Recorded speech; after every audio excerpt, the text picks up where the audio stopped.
Hey, it's Tommy T coming at you from the shop today.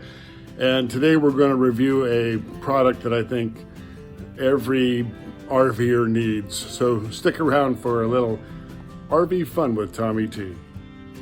So today we are going to unbox and install the TPMS tire pressure monitoring system from Tire Minder, and I'm really excited to put this on the vehicle. So we'll start out with the packaging. Comes very nicely boxed, very sturdy, and ooh, I'm excited.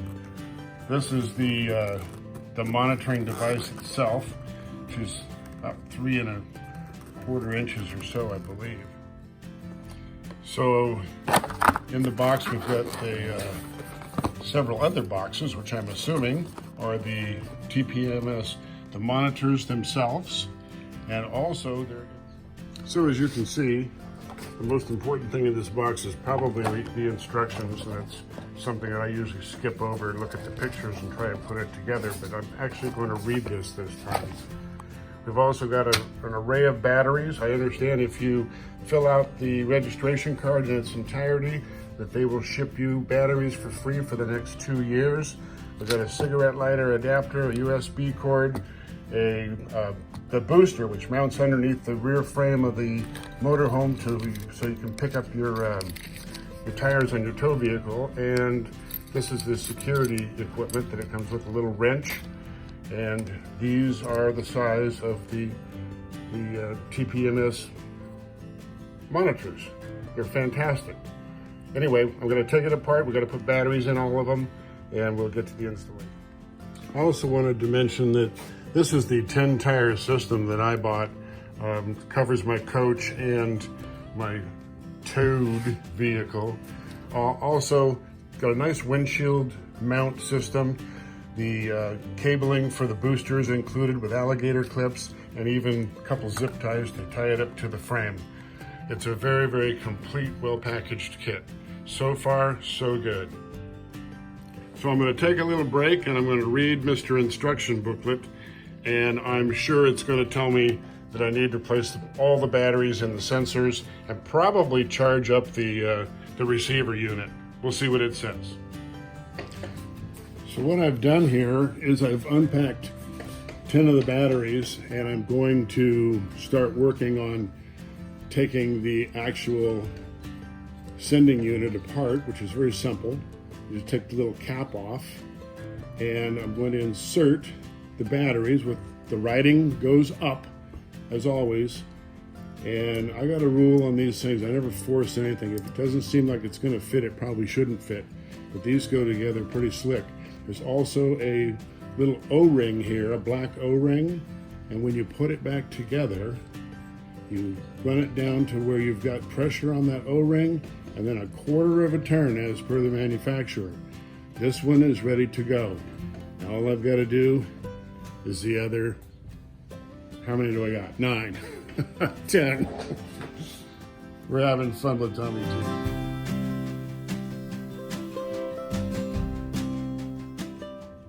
I also wanted to mention that while I'm doing this, I've got the Tire Minder monitor on the charger, and then I'm going to install the booster, and by the time I'm done with that, she'll be all charged up and ready to go.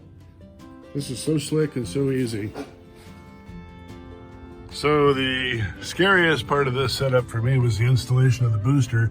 So I came right to my battery bay, and I found a hole that goes through the transom box right down to the frame behind the rear wheels and where they recommend to put it, and 2 little alligator clips. By the way, I did check the voltage on this to make sure it was 12 volts with a fluke. So when she's up and operational, you can see the little green light here. It reflects in my hand, and the antennas are pointed to the ground as per the instructions.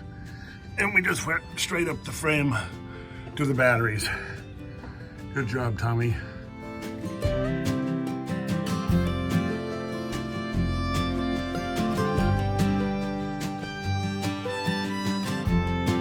Don't forget to pull off the protective screen cover here, which has got all these pre-printed pressure numbers on it, you're liable to confuse yourself. As you can see, we are powered up and ready to install our sensors. So the next step in the procedure is to remove the dust caps from your valve stems, and we need to now install the let me get a good shot of it here. Where the hell did my hand go? I can't find the locking nuts. Now these need to go onto your valve stem, and you need to have at least a 1/4 inch of that stem showing, and then the sensor will go in next, and then this will get backed up with the little wrench to lock the sensor in place. So as you can see, I was successful in registering my driver's side front tire. Let me go show you how easy this is. First thing we want to do is press and hold these right and left buttons at the same time. It will put it into the learning mode. That's what the L is, you can see in the center of the screen. And to move to a different tire, you just cursor it around until it's blinking. So as you can see, we're ready to do my passenger side front, right front.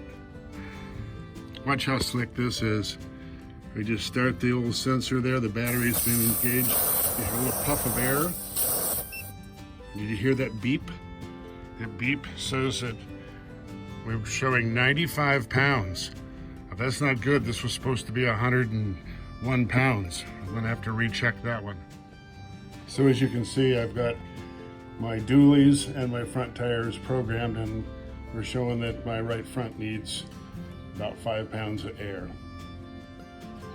So as you can see, I have used the Viair to correct the air pressure problem that we had in this tire. Was a little bit low, it was 95 pounds. Now the last thing I gotta do is take the little special wrench and tighten up. I'm gonna screw them in by hand first, there we go. And tighten up these locking nuts. There we go, just snug. I don't think you gotta go crazy. Lock that sending unit on there.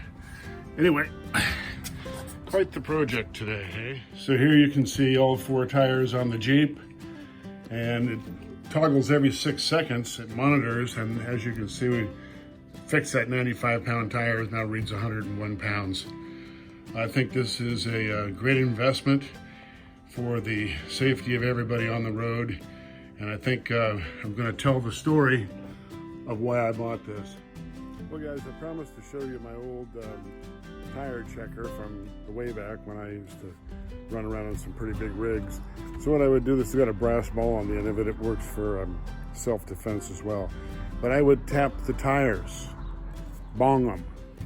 So I'd walk around the truck and key of C, give them a good tap, and I could reach the inside, key of C. Oh, E flat maybe.